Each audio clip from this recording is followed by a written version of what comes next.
White House senior counselor for trade and manufacturing, author of Why Fauci Must Rot in Prison, Peter Navarro. Sir, look, I want to get to Canada in a sec, but this refinery thing could make almost every other foreign entity that hates us null and void.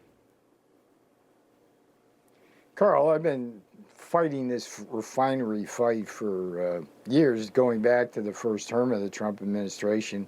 It's ironic. Where do you have the most drivers and the most miles driven? California. Can you get a refinery there? No. Can you get a pipeline there? No. There's just a disconnect between people's understanding on the left side of the political spectrum what it takes to have a strong nation and what they support. So you're really right to focus on this. I remember back in the first term, one of my passions that President Trump ordered me to do was getting our shipyards back in shape. And when he sent me to the Philly shipyard, we had less than 100 workers there. And I was able, working across the interagency, as they say, to get it back in shape. And it's one of the strongest shipyards now we have in the entire country. But right across the way, Carl, there was a refinery that we could have been having, we could have been using, and it was just sitting there. And so that's where we're at.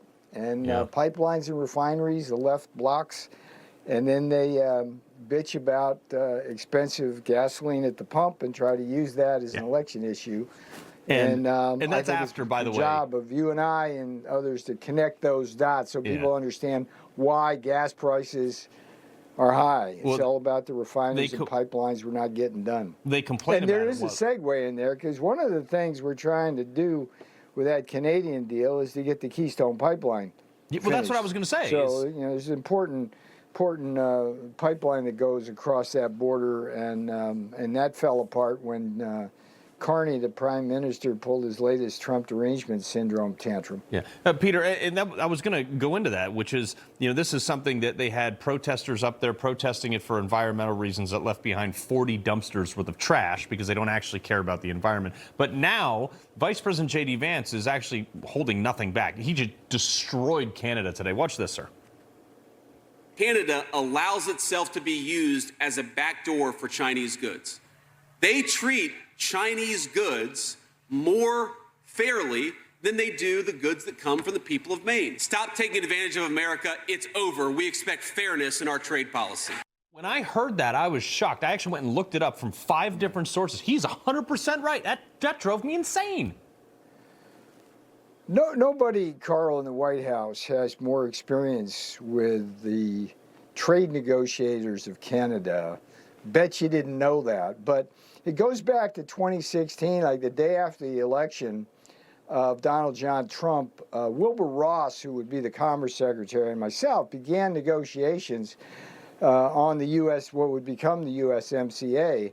And I can tell you, as much as I love Canada, as much as I love the Canadian people, as nice as the Canadian people are, their trade negotiators are arrogant, backstabbing people. They're just besides, you know, the Chinese and the Canadians are the hardest ones to deal with. They're the only two countries retaliating against us.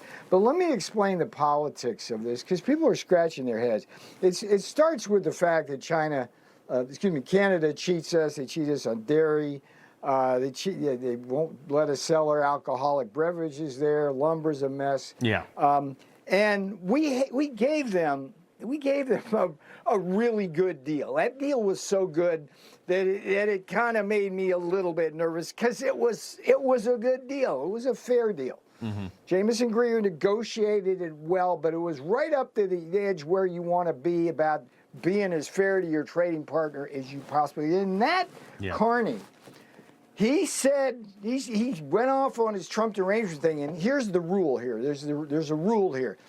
The higher Carney goes in his polling in politics, appealing to this Trump derangement syndrome, the lower their economy is going to fall. That's the disconnect. And I would say this, and I've been saying this directly to the Canadian people. Please understand, when you reward Carney every time he trashes Donald Trump, you're basically shooting yourself not in the foot but in the head. Yeah. In terms of your economy. Oh, no, 100%. And you got to stop that because it's just wrong.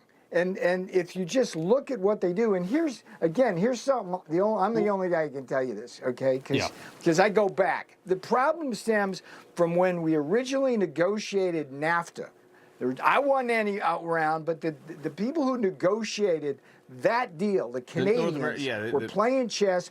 We were playing checkers. They outsmarted us, and from that day on, they've been arrogant, and they thought they could beat us every time they sat down with us. And they're overplaying their hand, and this is not a good thing for the hemisphere. And push has got to come to shove. But I'm telling you, Canada, you're not getting as good a deal as you just got. Okay, well, you blew it. And something's got to give here. Especially if Alberta leaves. I mean, they are totally screwed. They can join America, though. Peter Navarro, my man, pleasure as always.